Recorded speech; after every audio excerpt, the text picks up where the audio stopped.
Petroleum पदार्थों के भाव में प्रतिदिन होती बढ़ोतरी देश के प्रत्येक वर्ग की जनता के लिए मुख्य मुद्दा रहता है, क्योंकि इससे प्रत्येक वस्तु के महंगे होने के एक बड़े कारण के रूप में देखा जाता है।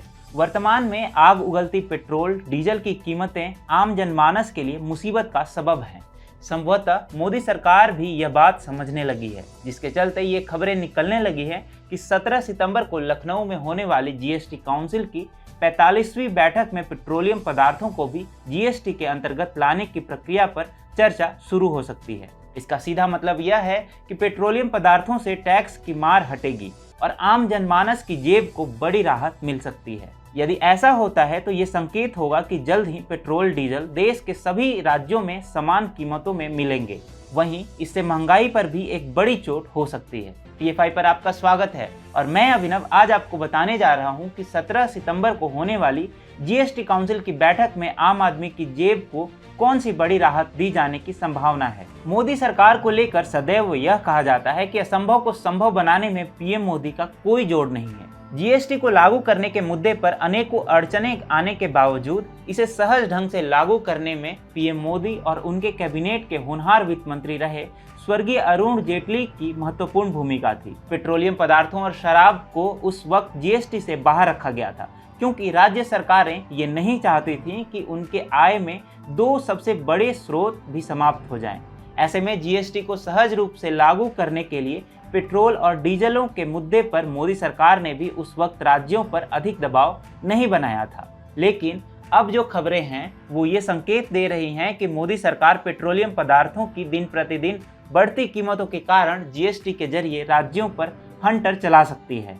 दरअसल 17 सितंबर को लखनऊ में जीएसटी काउंसिल की 45वीं बैठक होनी है। ऐसे में ये माना जा रहा है कि इस बैठक का मुख्य मुद्दा पेट्रोलियम पदार्थों को जीएसटी के अंतर्गत लाने का होगा। केंद्रीय वित्त मंत्री निर्मला सीतारमण की अध्यक्षता में बैठक करने वाले ये पैनल पेट्रोलियम पदार्थों को जीएसटी में लाने एवं उसके प्रभावों का विश्लेषण कर सकता है। दिलचस्प बात यह है कि केरल हाईकोर्ट के फैसले में पेट्रोल डीजल को जीएसटी के दायरे में लाने के निर्देश दिए गए हैं, जिसका इस बैठक पर विशेष ध्यान रखा जाएगा। जीएसटी अर्थात एक ऐसा कर जिसे लगने के बाद पूरे देश में एक वस्तु का दाम एक जैसा हो जाता है। ये जितना सहज सुनने में लगता है उतने ही सहज ढंग से मोदी सरकार ने इसे लागू भी किया है। पेट्रोलियम पदार्थों को इससे दूर रखा गया था, क्योंकि वो राजस्व का मुख्य स्रोत हैं। ऐसे में यदि ये जीएसटी के दायरे में आते हैं तो राज्यों के साथ केंद्र सरकार को भी बड़ा राजस्व नुकसान हो सकता है।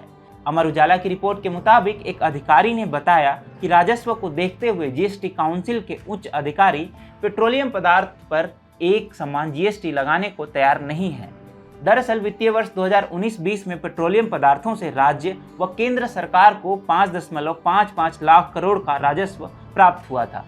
केंद्र सरकारों से इतर राज्य दर राज्य पेट्रोल डीजल की कीमतें अलग अलग होती हैं। दिल्ली में जिस पेट्रोल की कीमत 101 रुपये और डीजल की 88 रुपये है, उसी पेट्रोल की मुंबई में कीमत 107 रुपये और डीजल 96 रुपये प्रति लीटर है। इसी तरह भोपाल में पेट्रोल आज की स्थिति में 109 रुपये प्रति लीटर तक मिल रहा है। अलग अलग भाव होने का मुख्य कारण राज्यों द्वारा लगाई गई वैट यानी वैल्यू एडेड टैक्स की अलग अलग दरें हैं, जो कि राज्यों की आय का मुख्य स्रोत मानी जाती है। ऐसे में निश्चित है कि जीएसटी में आने के बाद पेट्रोलियम पदार्थों के दाम तो कम होंगे ही, साथ ही में दामों में राज्य के अनुसार भिन्नता भी खत्म हो जाएगी। जितने का तेल नहीं उससे अधिक टैक्स, ये वाक्य हम सभी ने कई बार सुना है, जो कि सत्य भी है। दरअसल एनबीटी की एक रिपोर्ट बताती है कि पेट्रोल डीजल पर आज की स्थिति में जनता से करीब 168% से अधिक टैक्स लिया जा रहा है। टैक्स के इस जटिल खेल में आम जनता ही पिसती है। पेट्रोल का जो भी मूल भाव यानी बेस फेयर होता है,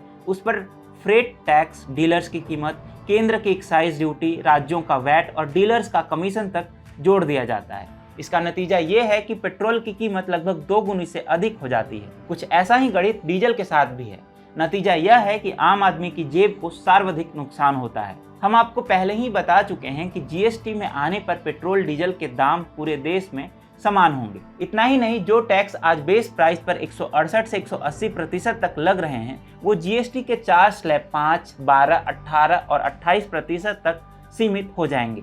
ऐसे में यदि ये कहा जाए कि जीएसटी के दायरे में आने के बाद पेट्रोल डीजल के दाम आधे हो जाएंगे तो ये कोई अतिशयोक्ति नहीं मानी जानी चाहिए। मोदी सरकार इस जीएसटी काउंसिल की बैठक के जरिए अगर इस दिशा में कोई कदम उठाती है तो वो निश्चित तौर पर ऐतिहासिक माना जाएगा, क्योंकि पेट्रोल डीजल को राज्यों ने अपनी कमाई का मुख्य जरिया बना लिया है। चुनावी वर्ष में राज्य सरकारें दाम कम करके अपने राजनीतिक दलों को लाभ देने की कोशिश करती हैं, किंतु चुनाव के बाद स्थिति यथावत हो जाती है। ऐसे में पेट्रोलियम पदार्थों को जीएसटी के दायरे में लाना बिल्ली के गले में घंटी बांधने जैसा होगा। यदि मोदी सरकार ये काम कर लेती है तो आम आदमी के लिए ये कदम अब तक की सबसे बड़ी राहत की वजह बनकर आएगा।